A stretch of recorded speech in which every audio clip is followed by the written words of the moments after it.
Hi friends, vlog పెట్టి చాలా రోజులు అయిపోతుంది. అందుకే ఈరోజు ఒక మంచి వ్లాగ్తో మీ ముందుకు వచ్చేసాను. శివరాత్రి రోజు మేము ఇంట్లో ఎలా పూజ చేసుకున్నామో ఈ వ్లాగ్లో చూపిస్తాను. ఎండ్ వరకు చూసేయండి. ఎప్పుడు పూజ చేసినా ఈ ప్రిపరేషన్ అంతా నేను పిల్లలు చేస్తాము. ఈరోజు సార్ ఫ్రీగా ఉన్నారు, అందుకని ఈ ప్రిపరేషన్ అంతా సార్తో చేయించాము. ఇంట్లో మగవాళ్ళు పూజ చేస్తేనే పూజా ఫలితం తగ్గుతుంది అంటారు కదా. అలాంటి అవకాశం వచ్చినప్పుడు అస్సలు మిస్ చేసుకోకూడదు. ఒక పక్క నేను ప్రసాదాలు ప్రిపేర్ చేస్తుంటే మా సారు పిల్లలు పీఠం వేసి శివయ్యను పెట్టి దీపారాజన కూడా చేసేస్తున్నారు. శివరాత్రి స్పెషల్గా ఈరోజు మా ఇంట్లో ఉన్న శివయ్యకు అభిషేకం చేసుకుంటున్నాము. డైలీ అయితే శివయ్యకు అభిషేకం చెయ్యము. సార్ అవైలబుల్గా ఉన్నప్పుడు మండేస్ కానీ ఇలా ఫెస్టివల్స్ వచ్చినప్పుడు కానీ ఖచ్చితంగా వీలు దొరికినప్పుడు శివయ్యకు అభిషేకం చేసుకుంటాము. ఫస్ట్ అయితే శివయ్యకు అష్టోత్తరాలు చదువుకుంటూ నేను సారు పూలతోనూ అక్షింతలతోనూ పూజ చేసుకున్నాము. వెనక వాగ్దేవి చూడండి డ్రమ్ వేసుకొని తిరుగుతూ ఉంది. ఆ డ్రమ్ని తిరుపతిలో కొన్నాము. ఎప్పుడు పూజ చేసుకున్నా సార్ కానీ వాగ్దేవి కానీ ఆ డ్రమ్ని పూజ అయినంతసేపు వాయిస్తూనే ఉంటారు. శివయ్యని నందీశ్వరుణ్ణి తీసుకునేటప్పుడే అభిషేకం చేయడానికి ఒక శంఖము, అలానే సౌండ్ చేసే ఒక శంఖం రెండు తీసుకున్నాము. రీసెంట్గా తెలిసిన ఒక విషయం చెప్తాను. ఇలా శివయ్యకి శంఖంలో అభిషేకం చేసేటప్పుడు మగవాళ్ళు చేసేటప్పుడు మనం మగవాళ్ళ చేయి పట్టుకోవాలి, అంతేకాని ఆడవాళ్ళు ఈ శంఖంని మగవాళ్ళు లేకుండా చేయకూడదంటండి. నేను విన్న విషయం కరెక్టేనా? నాకైతే తెలిసిందండి. మీకెవరికైనా కరెక్ట్గా తెలిస్తే కామెంట్ చెయ్యండి. ఫస్ట్ శివయ్యకి పసుపు, కుంకం, గంధం, విభూది అలానే వాటర్తో చేస్తాము. 5 రకాలుగా చేస్తాము. ఈ అభిషేకం వాటర్ని పారేయమండి. వీటిని ఇంట్లో ప్రతి చోట జల్లుకుంటాము. అలానే మా మీద కూడా జల్లుకున్న తర్వాత మిగిలిన వాటర్ని చెట్లలో వేసేస్తాము. వీటితో అభిషేకం అయిపోయిన తర్వాత శివయ్యను శుభ్రం చేసి మళ్ళీ శివయ్యని ప్లేట్లోకి తీసుకొని ఫస్ట్ పాలతో అభిషేకం చేస్తాము. పాల తర్వాత పెరుగుతో చేయాలి. 2-3 షాప్స్ తిరిగినా కూడా ఎందుకు ఆవు పెరుగు దొరకలేదు. అందుకని ఇంకా నెక్స్ట్ తేనె, పంచదార, ఇంట్లో ఉన్న ఫ్రూట్స్తో అభిషేకం చేసుకుంటాము. ఇలానే అభిషేకం చేయాలని ఏమీ ఉండదు. భక్తితో నీటితో చేసినా కూడా ఆ శివయ్య అనుగ్రహం ఉంటుంది.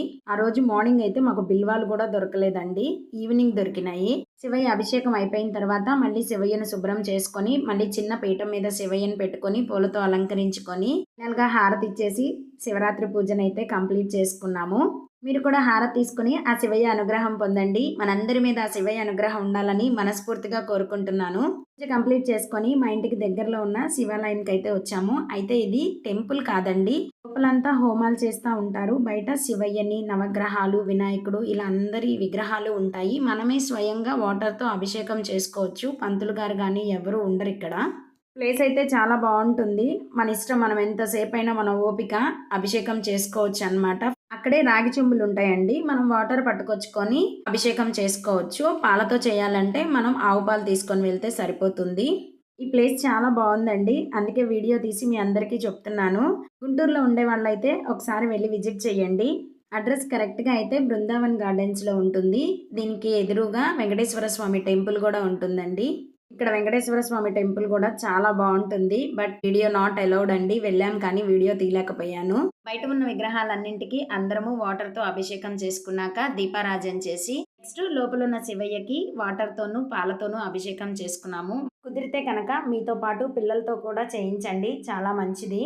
ఇక లోపల ఉన్న శివయ్య విగ్రహానికి అభిషేకం చూసేద్దాం రండి. ఫస్ట్ నేను సారు నీళ్లతో అభిషేకం చేసిన తర్వాత పాలతో చేశాము. పిల్లలతో కూడా సేమ్ అలానే చేయించాము.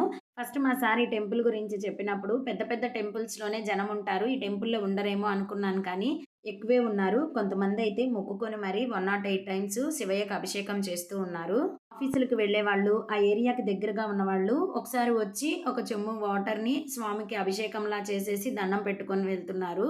శివయ్య విగ్రహం స్వయంభూనా లేకపోతే ఎలా పెట్టారు అనేది అయితే నాకు కంప్లీట్ డీటెయిల్స్ తెలియదండి. అక్కడ ఎవరు లేరు చెప్పడానికి. 2-3 అడిగాను కానీ వాళ్ళు టెంపుల్ అయితే ఎప్పటి నుంచో ఉంది అని చెప్పారు, కానీ ఫుల్ డీటెయిల్స్ అయితే నాకు తెలియదు. మేము వెళ్ళిన టైంకి అయితే టెంపుల్కి సంబంధించిన వాళ్ళు ఎవరూ లేరు. అయితే ఒక అక్క ఉంటారు. ఆ అక్కే మార్నింగ్ అభిషేకాలన్నీ కంప్లీట్ అయిపోయిన తర్వాత మొత్తం క్లీన్ చేసేసి క్లోజ్ చేసి మళ్ళీ ఈవినింగ్ 5:30కి అట్లా ఓపెన్ చేస్తారు. పాలతో అభిషేకం కంప్లీట్ చేసుకున్నాక మళ్ళీ శివయ్యని అంతా శుభ్రం చేసి నేను పూలతో అలంకరించి దీపారాజన చేసి కొబ్బరికాయ కొట్టి పూజనైతే కంప్లీట్ చేసుకున్నాము. టెంపుల్ అయితే చాలా పీస్ఫుల్గా ఉంది. పిల్లలు ఆడుకోవడానికి పక్కనే పార్క్ కూడా ఉంటుందండి. ఈవినింగ్ టైంలో వెళ్ళారంటే శివయ్యను దర్శనం చేసుకొని పిల్లల్ని పార్క్లో ఆడిపించుకొని అలా ఎంజాయ్ చేసి ఇంటికి రావచ్చు. ఈ టెంపుల్కి వెళ్ళినప్పుడు ఎదురుగా ఉన్న వెంకటేశ్వర స్వామి టెంపుల్కి కూడా కంపల్సరీ వెళ్ళండి. టెంపుల్ చాలా బాగుంటుంది. ఇలా మా శివరాత్రి అయితే కంప్లీట్ అయింది. మీరు ఎలా సెలబ్రేట్ చేసుకున్నారో నాకు కామెంట్లో చెప్పండి. ఓపెన్ ప్లేస్ కదా! గాలి ఎక్కువ కొట్టేస్తుంది. అందుకే సార్ హెల్ప్ చేస్తున్నారు దీపం పెట్టడానికి. అయితే ఈ వీడియో నచ్చిందా? నచ్చితే ఒక చిన్న లైక్ చేసి మీ ఫ్రెండ్స్ అండ్ ఫ్యామిలీ మెంబర్స్‌కి షేర్ చేయండి. నాకు తెలిసి గుంటూరు లోకల్‌లో ఉన్న వాళ్ళందరికీ ఈ టెంపుల్ ఐడియా ఉండే ఉంటుంది. ఎందుకంటే బృందావన్ గార్డెన్స్‌లో ఉన్న వెంకటేశ్వర స్వామి టెంపుల్ అంటే చాలా ఫేమస్. వెంకటేశ్వర స్వామి టెంపుల్‌కి ఎదురుగానే ఉంటుంది కాబట్టి అందరికీ తెలిసే ఉండొచ్చు. తెలియని వాళ్ళు ఈ వీడియో ద్వారా తెలుసుకొని ఒకసారి విజిట్ చేయండి. పక్కనే హోమం చేస్తారు అని చెప్పాను కదా! అదే ఇది. అందరి దేవుళ్ళ ఫోటోలు ఇలా పెట్టి మధ్యలో హోమగుండాలున్నాయండి. మరి ఏ టైంలో చేస్తారో నాకైతే ఐడియా లేదు. అంటే ఈ వీడియో అండి. మరొక మంచి వీడియోతో మళ్ళీ కలుస్తాను. అప్పటి వరకు స్టే ట్యూన్ టు సుధావాహిని వ్లాగ్స్. నా వీడియోని ఫస్ట్ టైం చూస్తున్న వాళ్ళైతే ప్లీజ్ సబ్స్క్రైబ్ చేసుకోండి. సబ్స్క్రైబ్ చేసుకున్నాక పక్కనే ఉన్న బెల్ ఐకాన్‌ని క్లిక్ చేస్తే నేను ఎప్పుడు వీడియో పెట్టినా ముందుగా మీకు నోటిఫికేషన్ వస్తుంది. ఫస్ట్ టైం చూస్తున్న వాళ్ళైతే మన ఛానల్‌లో ఇలాంటి టెంపుల్ వ్లాగ్స్ ఇంకా ఉన్నాయి. వెళ్లి చూడండి. అలానే ఈజీ అండ్ సింపుల్ రెసిపీస్ కోసం మన ఛానల్‌ని సబ్స్క్రైబ్ చేసుకోండి. బయట పార్క్ ఉందని చెప్పాను కదా! పిల్లల్ని తీసుకెళ్ళండి. ఫుల్ ఎంజాయ్ చేస్తారు. వీడియో నచ్చితే సబ్స్క్రైబ్. Thanks for watching.